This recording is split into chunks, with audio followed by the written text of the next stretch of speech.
गरीबों के मसीहा आदरणीय लालू प्रसाद यादव जी की सुरक्षा में कटौती करना यह बेहद दुर्भाग्यपूर्ण है। आवास छीना जा रहा है। यह क्या संदेश देना चाहते हैं कि राबड़ी आवास अब वह आवास नहीं है, सामाजिक न्याय का मंदिर है। जो इस पर गलत नज़र भी रखेगा उसका विनाश हो जाएगा। खाली करेंगे कि नहीं करेंगे? अब तो बहुत कम टाइम बचा है नोटिस का। किसी भी सूरत पे वह खाली नहीं हुआ। वो सामाजिक न्याय का मंदिर है। वह राबड़ी देवी जी का आवास ही नहीं है, सामाजिक न्याय का मंदिर है। जो इस मंदिर पे हाथ लगाएगा वह जल जाएगा। और आज लाखों और करोड़ों लोगों के लिए वह नेता नहीं भगवान बन चुके हैं, आखिरी उम्मीद बन गए हैं। जब लोग हार जाता है तो तब याद करता है गरीबों के मसीहा आदरणीय लालू प्रसाद यादव जी अगर ऐसे हैं तो हमारे पास जुबान है, ताकत है, बोलने की हिम्मत है, गंगा जमुनी संस्कृति बची हुई है। आज उसको आप बेइज्जत करने में लगे हुए हैं। बिहार में सरकार और लालू परिवार के बीच जंग देखी जा रही है। पहले तो बिहार सरकार की ओर से राबड़ी आवास खाली करवाने का नोटिस जारी किया गया और वहीं अब जो है लालू यादव और राबड़ी देवी की सुरक्षा में कटौती की गई है। Z+ की सुरक्षा उन्हें दी जाती थी लेकिन अब उसे घटा दी गई है। इन्हीं सब मुद्दों पर बातचीत करने के लिए हमारे साथ राजद के विधायक गौतम कृष्णा जी हैं। इनसे बातचीत करेंगे। कैसे देखते हैं सर, पहले आवास छीना जा रहा है, अब सुरक्षा भी घटा दिया गया। सम्राट चौधरी जी मतांध हो गए हैं। सत्ता शक्ति से इनका माथा अब थोड़ा सा सनक गया है।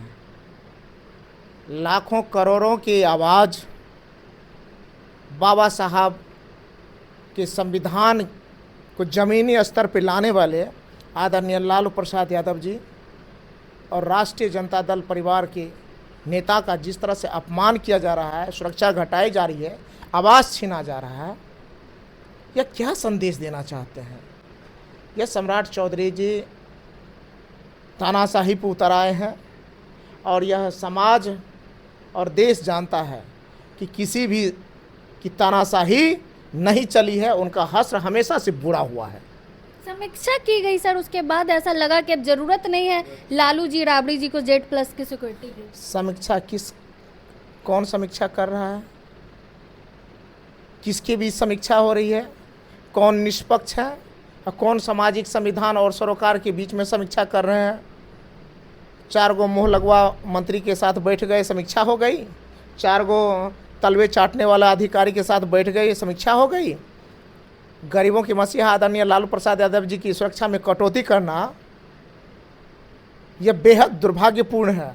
और आज लाखों और करोड़ों लोगों के लिए वह नेता नहीं भगवान बन चुके हैं, आखिरी उम्मीद बन गए हैं। जब लोग हार जाता है तो तब याद करता है गरीबों के मसीहा आदरणीय लालू प्रसाद यादव जी अगर ऐसे हैं तो हमारे पास जुबान है, ताकत है, बोलने की हिम्मत है, गंगा जमुनी संस्कृति बची हुई है। आज उसको आप बेइज्जत करने में लगे हुए हैं। कह रहे सम्राट चौधरी कि किसी की बपौती थोड़ी है। राबड़ी आवास को लेकर भी वो बोले कि हम मेरी भी सेवा समाप्त हो जाएगी तो हम भी मुख्यमंत्री आवास छोड़ देंगे, झोला उठा के चले जाएंगे। किसी की बपौती नहीं है तो आपकी बपौती है। अपने मन से आप अपने क्या कहते हैं आवास का विस्तार कर लिए, आपका बपौती है? 20 साल से नीतीश कुमार जी रह रहे थे तो उनका नहीं था, वो उसको उतना में काम चल रहा था और आप आए तो ये अपना बपौती समझ करके विस्तार कर दिए यहाँ से वहाँ तक का। ये एक तरफा कानून नहीं चलता है इस देश में। राबड़ी देवी जी और लालू प्रसाद यादव जी 2 पूर्व मुख्यमंत्री हैं, एक आवास में रहे हैं तो उसको आप खाली करवा रहे हैं और अपने आप आवास का विस्तार कर रहे हैं। आपके नियम कानून से यह देश और समाज चलेगा? क्यों लेकिन ऐसे टारगेट किया जा रहा है? हरा गमछा, आवास और अब सुरक्षा। ये नए बीजेपी और RSS के केडर बनने के फिराक में ऐसा कर रहे हैं। शिक्षा मंत्री मिथिलेश तिवारी का भी कहना है कि इतनी आसानी से राजद वाले कुछ छोड़ते नहीं हैं, सत्ता भी हम लोग छीन लिए वैसे राबड़ी आवास भी छीन लेंगे। मिथिलेश तिवारी जी को कहिए शिक्षा पे ध्यान दें।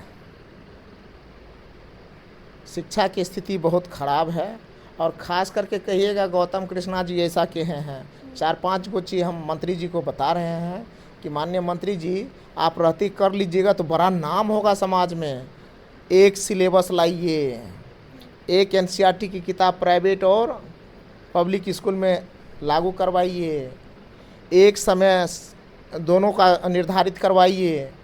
फीस को कम, प्राइवेट वाले का थोड़ा सा फीस जो ज़्यादा बढ़ा हुआ है उसको थोड़ा सा कम करवाइए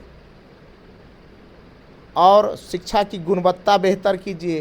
क्वेश्चन पेपर जो लीक हो रहा है उस वो दुरुस्त कीजिए और इस काम में संलग्न रहने वाले लोगों को आप जेल के पीछे भेजिए और उजागर कीजिए और रोज़गार दीजिए। TRE 4 का वैकेंसी लाइए। इन चीज़ों पे मिथिलेश जी को काम करना चाहिए। मिथिलेश जी भी अपना काम छोड़ करके झाड़ फूक में करवाने में लगे रह जाते हैं। छीन लेंगे कह रहे हैं, तो आप लोग इतनी आसानी से राबड़ी आवास छीनने देंगे? हम कह रहे हैं कि राबड़ी आवास अब वह आवास नहीं है, सामाजिक न्याय का मंदिर है। जो इस पर गलत नज़र भी रखेगा उसका विनाश हो जाएगा। खाली करेंगे कि नहीं करेंगे? अब तो बहुत कम टाइम बचा है नोटिस का। किसी भी सूरत पे वह खाली नहीं हुआ। वो सामाजिक न्याय का मंदिर है, वो राबड़ी देवी जी का आवास ही नहीं है, सामाजिक न्याय का मंदिर है। जो इस मंदिर पे हाथ लगाएगा वह जल जाएगा। बहुत बहुत धन्यवाद। हमारे साथ गौतम कृष्णा जी थे। बाकी पूरी बातचीत को लेकर आप क्या कुछ सोचते हैं अपनी राय कमेंट बॉक्स में ज़रूर दें।